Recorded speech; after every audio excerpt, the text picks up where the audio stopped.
അങ്ങനെ നമ്മളെല്ലാവരും കാത്തിരുന്ന സ്പൈഡർമാൻ ബ്രാൻഡ് ന്യൂ ഡേയുടെ സെക്കൻഡ് ട്രെയിലർ റിലീസ് ആയിരിക്കുകയാണ്. നമ്മളെല്ലാവരും പ്രതീക്ഷിച്ച പോലെ തന്നെ ഒരു കിടക്കാച്ച് ട്രെയിലറാണ് കിട്ടിയേക്കുന്നത്. നമുക്ക് ഈ ട്രെയിലറിനെ ഒന്ന് ബ്രേക്ക് ഡൗൺ ചെയ്ത് നോക്കാം. ഇതിലെ ഹിഡൻ ഡീറ്റെയിൽസ് നമുക്ക് നോക്കാം. ട്രെയിലർ സ്റ്റാർട്ട് ചെയ്യുന്നത് തന്നെ സ്പൈഡർമാനും സ്കോർപ്പിയോനും കൂടെയുള്ള ഫൈറ്റ് കൂടിയാണ്. ആൻഡ് അതിൽ സ്പൈഡർമാൻ കൃത്യമായിട്ട് പറയുന്നുണ്ട് തന്റെ മൈൻഡിനെ തനിക്ക് കൺട്രോൾ ചെയ്യാൻ കഴിയുന്നില്ല, തന്റെ കൺട്രോളിന് വിപരീതമായിട്ടാണ് താൻ കാര്യങ്ങൾ ചെയ്യുന്നതെന്നൊക്കെ. അത് ആ ഒരു മ്യൂട്ടേഷൻ സ്പൈഡർമാനെ കൺട്രോൾ ചെയ്തുകൊണ്ടിരിക്കുന്നു എന്നാണ് അവിടെ കാണിക്കുന്നത്. അതുപോലെ തന്നെ സ്പൈഡർമാന്റെ കണ്ണ് ബ്ലാക്ക് ആകുന്നത് നമ്മൾ കാണുന്നുണ്ട്. അതും ഈ ഒരു മ്യൂട്ടേഷന്റെ ഭാഗമായിട്ടായിരിക്കും സംഭവിക്കുന്നത്. സ്കോർപ്പിയോണുമായിട്ടുള്ള ആ ഫൈറ്റ് സീനുകൾ കാണുമ്പോൾ നമുക്ക് കൃത്യമായിട്ട് മനസ്സിലാവും സ്പൈഡർമാനെ ആ മ്യൂട്ടേഷൻ സ്ട്രെങ്തും കൊടുക്കുന്നുണ്ട്. കുറച്ച് സ്ട്രെങ്ത് കൂടിയ രീതിയിലാണ് പുള്ളി ഫൈറ്റ് ചെയ്യുന്നത്. അത് കഴിഞ്ഞ് നമ്മൾ കാണുന്നത് സ്പൈഡർമാൻ തന്റെ പഴയ ഓർമ്മകൾ അയവിറക്കുന്നതാണ്. MJയും നെഡുമായിട്ടുള്ള ആ വ്ലോഗൊക്കെ കണ്ട് പഴയ ഓർമ്മകൾ അയവിറക്കുന്ന ഒരു സ്പൈഡർമാനെയാണ് നമ്മൾ കണ്ടത്. അത് കഴിഞ്ഞിട്ട് വളരെ ഇമ്പോർട്ടന്റ് ആയിട്ടുള്ള സീനാണ് നമ്മൾ കാണുന്നത്. സ്പൈഡർമാൻ തന്റെ വെബ് ഷൂട്ടേഴ്സ് ഉപയോഗിച്ച് വെബ് ഷൂട്ട് ചെയ്യാൻ ശ്രമിക്കുമ്പോൾ അത് തെറിച്ചു പോകുന്നുണ്ട്. ആൻഡ് അവിടെ നിന്ന് പുള്ളിയുടെ കയ്യിൽ നിന്ന് ഓർഗാനിക് വെബ്സ് റിലീസ് ആവുന്നു. അപ്പോൾ സ്പൈഡർമാന് ഓർഗാനിക് വെബ് കിട്ടുന്ന ഒരു സീനാണ് ഇത്. ആദ്യത്തെ ട്രെയിലറിൽ സ്പൈഡർമാൻ ഒരു കുക്കൂൺ പോലെ കിടന്നിട്ട് അതിൽ നിന്ന് പുറത്തു വരുന്ന ഒരു സീൻ നമ്മൾ കാണുന്നുണ്ട്. അതിനുശേഷമുള്ള സീനായിരിക്കും ഈ ഒരു സീന്, ഓർഗാനിക് വെബ് കയ്യിൽ നിന്ന് പോകുന്ന ആ ഒരു സീന്. അടുത്ത സീനിൽ സ്പൈഡർമാനും ബ്രൂസ് ബാനറും തമ്മിലുള്ള ആ ഒരു കണ്ടുമുട്ടലാണ്. തന്റെ മ്യൂട്ടേഷൻ എന്താണ്, തനിക്ക് എന്താണ് സംഭവിക്കുന്നത്, ഈ മ്യൂട്ടേഷൻ എങ്ങനെ കൺട്രോൾ ചെയ്യാൻ പറ്റും, ഇതിൽ മ്യൂട്ടേഷനിൽ നല്ല കാര്യവും മോശം കാര്യങ്ങളും ഉണ്ട്, അതിൽ മോശം കാര്യങ്ങൾ മാത്രം സപ്രസ് ചെയ്തിട്ട് നല്ല കാര്യങ്ങൾ മാത്രം എങ്ങനെ നടത്താം എന്നൊക്കെ കുറിച്ച് അറിയുന്നതിന് വേണ്ടിയിട്ട് ഇതിന്റെ എക്സ്പേർട്ടായ ബ്രൂസ് ബാനറെ കാണാൻ വേണ്ടിയാണ് സ്പൈഡർമാൻ പോവുകയാണ്. കാരണം ബ്രൂസ് ബാനർ ഓൾറെഡി ഹൾക്കിനെ കൺട്രോൾ ചെയ്തിരിക്കുകയാണ്. അപ്പൊ ബ്രൂസ് ബാനർ പറയുന്നത് തന്റെ കയ്യിലുള്ള ഒരു ഡിവൈസ് കാണിച്ചിട്ട് ഈ ഡിവൈസ് ആണ് ഹൾക്കിനെ കൺട്രോൾ ചെയ്യുന്നത്, ഈ ഡിവൈസ് പുള്ളിയുടെ കയ്യിൽ കണ്ടില്ലെങ്കിൽ ഓടി രക്ഷപ്പെട്ടോണം എന്നൊരു വാണിംഗും കൊടുക്കുന്നുണ്ട്. അതിനുശേഷം സ്പൈഡർമാൻ ഒരു ഇൻവെസ്റ്റിഗേഷൻ ഓഫീസറിന്റെ മുന്നിൽ ഇരിക്കുകയാണ്. ഏതെങ്കിലും കേസിനെ അസിസ്റ്റ് ചെയ്യാൻ വേണ്ടിയിട്ട് അവർ സമീപിച്ചതായിരിക്കും. ആൻഡ് ആ സമയത്ത് പുള്ളി ചോദിക്കുന്നുണ്ട് ആരാണെന്ന് അറിയാത്തൊരു എനിമിയെ ഞാൻ എങ്ങനെയാണ് നേരിടുന്നത് എന്നൊക്കെ. അത് കഴിഞ്ഞ് നമ്മൾ കാണുന്നത് ആ ഒരു സിറ്റി മുഴുവൻ ഏതോ ഒരു വോയിസിന്റെ ഏതോ ഒരു റേഡിയേഷന്റെ ഭാഗമായിട്ട് അഫക്ട് ചെയ്യുന്നതാണ്.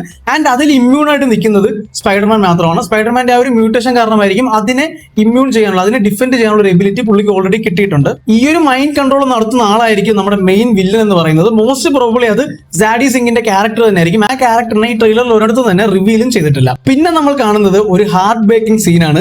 MJ തന്റെ പുതിയ ബോയ് ഫ്രണ്ടോട്ട് നിൽക്കുന്ന സ്ഥലത്തേക്ക്, ആ ഒരു പാർട്ടി വൈബിലേക്ക് നമ്മുടെ പീറ്റർ പാർക്കർ എത്തുകയാണ്. ആൻഡ് പീറ്റർ പാർക്കർ ഇത് കണ്ടിട്ട് തളർന്നു പോവുകയാണ്. സ്വാഭാവികമായിട്ടുള്ള ഒരു കാര്യം തന്നെയാണത്. അത് കഴിയുമ്പോഴാണ് പീറ്റർ പാർക്കർ നെഡിന്റെ കുറച്ച് അന്വേഷണങ്ങൾ കാണുന്നത്. പുള്ളി ഇപ്പോഴും ആരാണ് സ്പൈഡർമാൻ എന്നുള്ള അന്വേഷണത്തിലാണ്. കാരണം സ്പൈഡർമാനുമായിട്ട് തങ്ങൾക്ക് കണക്ഷൻ ഉണ്ട്, താൻ ഇടപഴകിയിട്ടുണ്ടെന്നൊക്കെ അവർക്ക് അറിയാം. പക്ഷേ സ്പൈഡർമാന്റെ മുഖം ഏതാണ് എന്നുള്ളത് അവര് ഡോക്ടർ സ്ട്രേഞ്ച് ആ ഒരു സ്പെല്ല് ഉപയോഗിച്ചപ്പോൾ മറന്നു പോയിട്ടുണ്ടാവും. അപ്പോൾ ഈ മാസ്കിന് പിന്നുള്ള മുഖം ആര് എന്നറിയാനുള്ള ഒരു ശ്രമത്തിലാണ് നെഡ് ഇപ്പോൾ. അത് കഴിഞ്ഞ് സ്പൈഡർമാൻ സ്ട്രീറ്റിലൂടെ നടക്കുന്ന ആ ഒരു സീനിൽ അവിടുത്തെ കുറെ ആൾക്കാർ വന്നിട്ട് പുള്ളിയോട് നീ നിന്റെ ഉള്ളിലെ മോൺസ്റ്ററിനെ എങ്ങനെയാണ് അടക്കുന്നത്, നീ അടക്കൂ എന്നൊക്കെ പറഞ്ഞ് സംസാരിക്കുന്നുണ്ട്. ഇത് ഓൾറെഡി ആ ഒരു സ്ട്രീറ്റിലുള്ള ആൾക്കാരെ നമ്മൾ നേരത്തെ പറയുന്ന ആ ഒരു വില്ലൻ മൈൻഡ് കൺട്രോൾ ചെയ്യുന്നുണ്ട്. അതിനുശേഷമുള്ള സീൻ ആയിരിക്കും മോസ്റ്റ് പ്രോബബ്ലി ഇത്. ആ മൈൻഡ് കൺട്രോൾ ചെയ്ത വില്ലൻ ആയിരിക്കും ഇവരിലൂടെ സ്പൈഡർമാനോട് സംസാരിക്കുന്നത്. ഈ സ്ട്രീറ്റിലുള്ള ആൾക്കാരുടെ മൈൻഡ് കൺട്രോൾ എടുത്തതുപോലെ തന്നെ ബ്രൂസ് ബാനറിന്റെ മൈൻഡും, അതായത് നമ്മുടെ ഹൾക്കിന്റെ മൈൻഡും കൺട്രോൾ എടുത്തിട്ടുണ്ടാവും. കാരണം അടുത്ത സൈഡിൽ നമ്മൾ കാണുന്നത് നേരത്തെ ബ്രൂസ് ബാനർ മെൻഷൻ ചെയ്ത ആ ഒരു ഡിവൈസ് ബ്രേക്കായി കിടക്കുന്നതും തൊട്ടടുത്ത സീനിൽ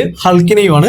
ഹൾക്ക് കുറച്ചുകൂടെ വയലന്റ് ആയിട്ടുള്ള ആ ഒരു അത്ര പച്ച നിറമല്ലാത്ത ഒരു ഗ്രേ ഷെയ്ഡിലാണ് ഹൾക്കിനെ കാണിക്കുന്നത്. മോസ്റ്റ്ലി ഹൾക്കിന്റെ ആ ഒരു ഡേഞ്ചറസ് സൈഡ് കൂടുതലായിട്ട് ഇതിൽ കാണിക്കാൻ ചാൻസ് ഉണ്ട്. അത് കഴിഞ്ഞ് ഹൾക്കും സ്പൈഡർമാനും തമ്മിലുള്ള ഒരു ഫൈറ്റ് സീൻ പോലെ കാണുന്നുണ്ട്. സ്പൈഡർമാൻ അവിടെ നിന്ന് ഓടി രക്ഷപ്പെടുന്നത്, ഹൾക്കിന്റെ അടുത്ത് നിന്ന് ഓടി രക്ഷപ്പെടുന്നതാണ് നമ്മൾ കാണുന്നത്. അത് കഴിഞ്ഞിട്ട് സ്പൈഡർമാൻ MJയുടെ അടുത്ത് വന്നിട്ട് നിങ്ങൾ അപകടത്തിലാണ്, നിങ്ങളെ ഞാൻ സേഫ് ആക്കാം, എന്നെ വിശ്വസിക്കൂ എന്നൊക്കെ പറഞ്ഞ് MJയും കൊണ്ട് ഒരു സേഫ്റ്റിക്ക് വേണ്ടിയിട്ടായിരിക്കും ഫ്രാങ്ക് കാസിലിന്റെ അടുത്തേക്ക് പോകുന്നുണ്ട്. കാരണം ഈ വില്ലന് ഓൾറെഡി അറിയാമായിരിക്കും ഈ MJയും നെഡും ഒക്കെ സ്പൈഡർമാനുമായിട്ട് കണക്ഷൻ ഉള്ള ആളാണ് എന്ന് അറിയാമായിരിക്കും. അപ്പൊ ഇവരെ ഇനി ടാർഗറ്റ് ചെയ്യും. അപ്പൊ ഇവരെ സേഫ് ആക്കണം എന്നുള്ള രീതിയിലായിരിക്കും സ്പൈഡർമാൻ അവരെ അവിടെ നിന്ന് രക്ഷിച്ച് ഫ്രാങ്ക് കാസിലിന്റെ അടുത്തേക്ക് എത്തിക്കുന്നത്. അതിനുശേഷം നമ്മൾ കാണുന്നത് ഫസ്റ്റ് ട്രെയിലറിൽ നമ്മൾ കണ്ട ആ ഒരു പ്രിസൺ ഫൈറ്റ് സീനാണ്.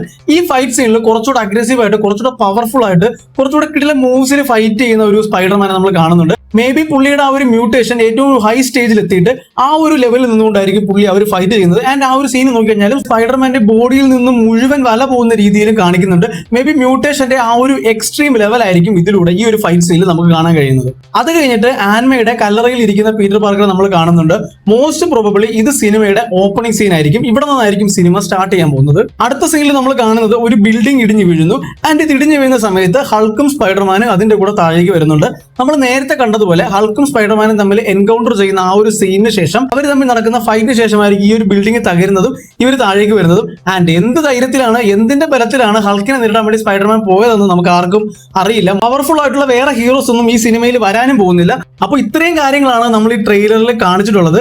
ഒരുപാട് കഥയുടെ ഡീറ്റെയിൽ ഒന്നും പറഞ്ഞിട്ടെങ്കിലും ഏകദേശം എങ്ങനെയായിരിക്കും സ്റ്റോറിയുടെ ഫ്ലോ പോവുക എന്നുള്ളത് നമുക്ക് ഈ ട്രെയിലർ കണ്ടാൽ തന്നെ കൃത്യമായിട്ട് മനസ്സിലാവും. പക്ഷെ ഒരുപാട് ഹിഡൻ ഡീറ്റെയിൽസും ഇതിൽ ഒളിഞ്ഞിരിപ്പുണ്ട്. സ്പൈഡർമാൻ മാത്രമാണോ, അതോ സ്പൈഡർമാൻ സഹായിക്കാൻ വേണ്ടി വേറെ ഏതെങ്കിലും ഹീറോസ് ഉണ്ടോ എന്നുള്ള കാര്യങ്ങളൊന്നും ഇവിടെ ക്ലിയർ അല്ല. ആൻഡ് വില്ലൻ ജാഡി സിംഗിന്റെ ആ ഒരു മൈൻഡ് കൺട്രോൾ ചെയ്യുന്ന ക്യാരക്ടർ മാത്രമാണോ, അതോ ഇതിന് മുകളിൽ വേറെ ഏതെങ്കിലും വില്ലനോ വേറെ ഏതെങ്കിലും ക്യാരക്ടർ ഉണ്ടോ എന്നുള്ള ഡീറ്റെയിൽസ് ഒന്നും ഇവിടെ ഒന്നും റിവീൽ ആയിട്ടില്ല. സിനിമ വന്നു കഴിഞ്ഞാൽ മാത്രമേ നമുക്ക് അതൊക്കെ അറിയാൻ പറ്റുള്ളൂ. അപ്പോൾ നിങ്ങൾക്ക് ഈ ട്രെയിലറിനെ കുറിച്ച് എന്താണ് തോന്നുന്നത്, ഈ സിനിമയെ കുറിച്ചുള്ള നിങ്ങളുടെ എക്സ്പെക്ടേഷൻസ് എന്താണെന്നുള്ളത് കമന്റ് ആയിട്ട് അറിയിക്കും.